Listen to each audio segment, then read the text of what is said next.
टैक्सविन के mutual fund series में आपका एक बार फिर से स्वागत है। इस म्यूचुअल फंड सीरीज का नाम है म्यूचुअल फंड सही है क्या, और यह एपिसोड इस म्यूचुअल फंड सीरीज का 25वां एपिसोड है।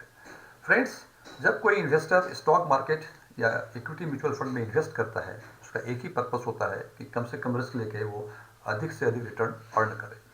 ये रिस्क कम और रिटर्न अधिक, ये सबों की चाहत होती है, लेकिन कम रिस्क क्या होता है, अधिक रिटर्न क्या होता है, ये सबके इंडिविजुअल परसेप्शन पे डिपेंड करता है।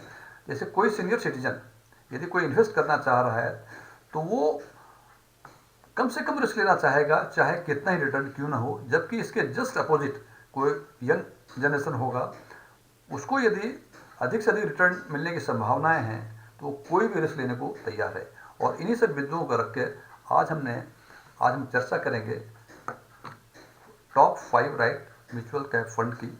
और ये फंड जो सेलेक्ट किया है ये एसआईपी पर्पज से सेलेक्ट किया है। इसका मतलब ये नहीं कि लमसम में के पर्पज से ये फंड बेहतर नहीं है, बेहतर उसकी है, लेकिन जो रिटर्न वगैरह की चर्चा की है वो केवल एसआईपी पर्पज है। आई में सीएजीआर नहीं, यहाँ हमने XIRR की चर्चा की हुई है। फ्रेंड्स, पहले देख लें मल्टी कैप फंड होता क्या है। 2020 में सेबी ने एक सर्कुलर इशू किया और एक नया फंड को लॉन्च किया, that is multi cap fund.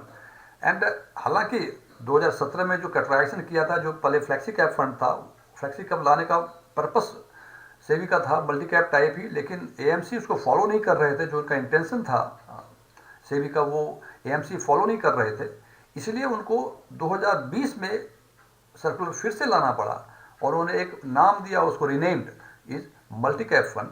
और फ्रेंड्स, यदि multi cap flexi cap fund के बारे में और जानकारी लेनी हो आपको तो इसके बारे में हमारा एक ऑलरेडी वीडियो है। आप उसका डिस्क्रिप्शन उसका लिंक इसके डिस्क्रिप्शन बॉक्स में मिलेगा, वहाँ जाके आप उसको देख सकते हैं। मल्टी कैप उसे कहते हैं, multi cap is an open ended scheme जिसमें मिनिमम इन्वेस्टमेंट इक्विटी में 75% होगा, जिसमें out of this 75% 25 each in large cap, mid cap और स्मॉल कैप में होगा। और चूंकि ये तीनों ही कैप में 70 और बाकी जो 25% बचेगा वो फंड मैनेजर के डिस्क्रिप्शन पे है, उसके परसेप्शन पे है कि उसको वहाँ कहाँ इन्वेस्ट करें। ये सुटेबल है, मल्टी कैप है सुटेबल फॉर दो इन्वेस्टर्स जिसका टाइम होरिजन कम से कम 5 से 10 साल हो। हालांकि सामान्य अवस्था में ये कहा जाता है कि म्यूचुअल फंड में इन्वेस्टमेंट का अच्छा रिटर्न चाहिए आपको, टाइम होरिजन कम से कम 8-10 साल होना ही चाहिए। ये उसके लिए सुटेबल है जो हायर रिटर्न चाह रहे हैं। निश्चित रूप से हर आदमी चाहता है हायर रिटर्न, लेकिन हायर रिटर्न चाहने के साथ साथ एक इश्यूज है इसमें कि चूंकि हायर रिटर्न मिलेगा तो possibility of higher losses are also there. So ये भी ध्यान रखना है कि अधिक रिटर्न तो लॉस की संभावनाएं भी अधिक। फ्रेंड्स, जब इन्वेस्टमेंट मोड ऑफ इन्वेस्टमेंट की बातें होती हैं तो मैं हमेशा एसआईपी मोड ऑफ इन्वेस्टमेंट की बातें करता हूँ over lump sum mode of investment, because हम एसआईपी मोड की बात जब करते हैं तो उसमें मार्केट को हमको टाइम नहीं करना पड़ता है, वहाँ रोलिंग रिटर्न हमको नहीं देखना होता है यदि हम हिस्टोरिकल रिटर्न देखना चाहते हैं तो। लेकिन लमसम के केस में हमको मार्केट को टाइम करना होता है, और यदि मार्केट टाइम प्रॉपर नहीं हुआ तो हो सकता है कि आपको ये लॉस हो। और सीएजीआर जो आप ऊंचा देख रहे थे, ये इससे कुछ आपका मतलब नहीं निकलेगा, बिकॉज सीएजीआर हमेशा पॉइंट टू पॉइंट रिटर्न दिखाता है।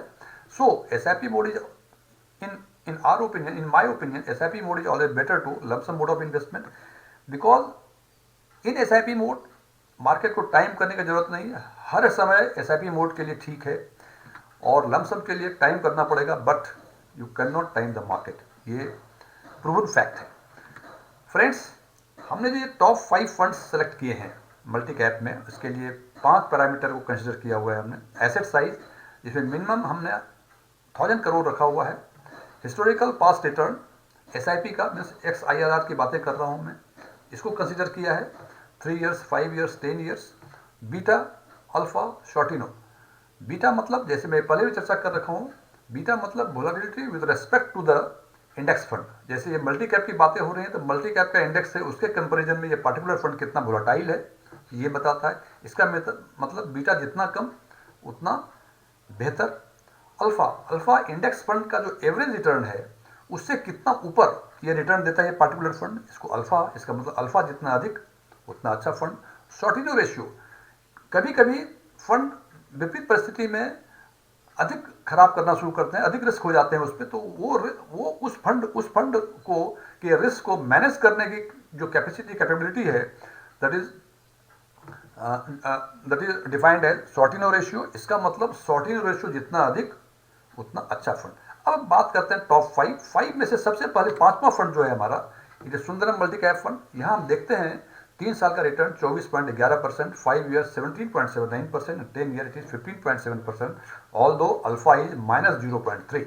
-0.3 मीन्स इसका जो रिटर्न होगा, जो एवरेज रिटर्न है उसका इंडेक्स का, मल्टी कैप के इंडेक्स का, उससे 0.3% कम होगा।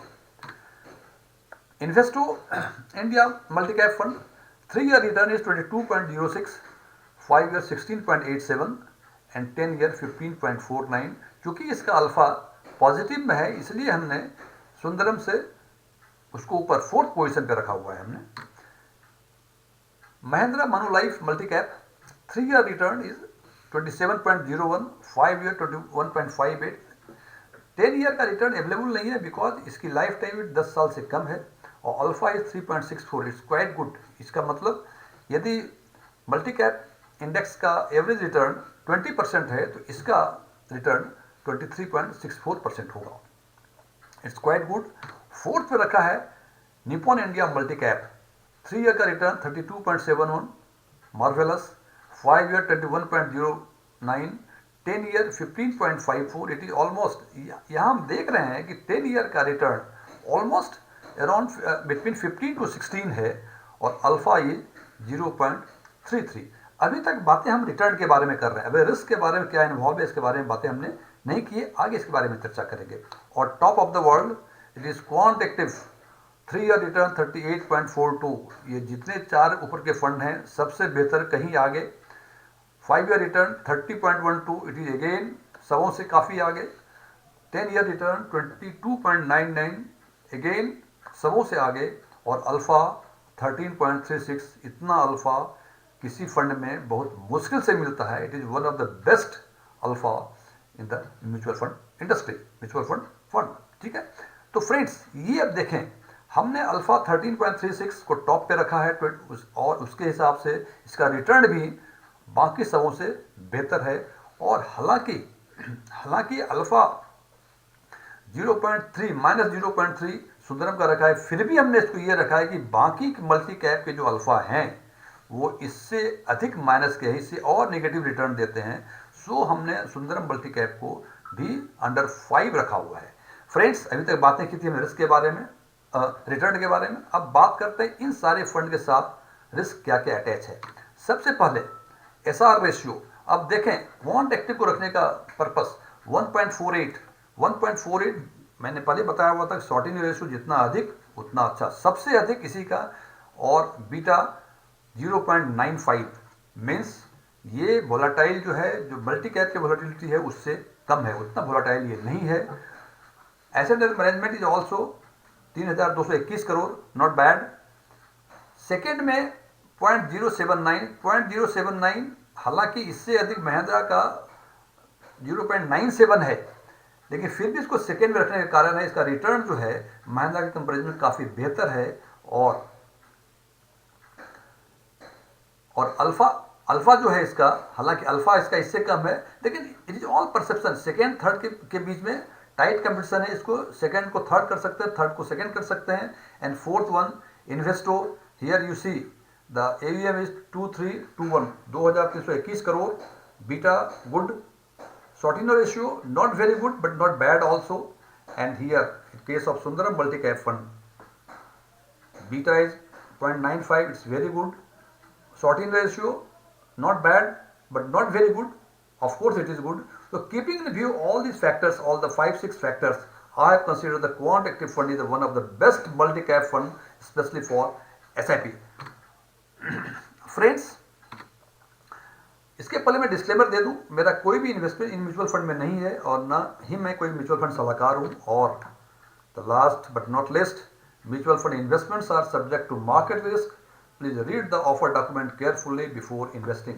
फ्रेंड्स, यदि आपको मेरा ये वीडियो पसंद आया हो, इसे लाइक करें, शेयर करें, कुछ क्वेरीज हो जरूर पूछें, कुछ अच्छी चीज़ें लगी हो वो बताएं, और कुछ चीज़ें पसंद नहीं आई हो इसके बारे में ज़रूर बताएं। और फ्रेंड्स, हमारे म्यूचुअल फंड पे कई सारे वीडियोज़ हैं जिसका लिंक इसके डिस्क्रिप्शन बॉक्स में है। आप इसके डिस्क्रिप्शन बॉक्स में जाके अपनी पसंद का वीडियो देख सकते हैं। Thank you.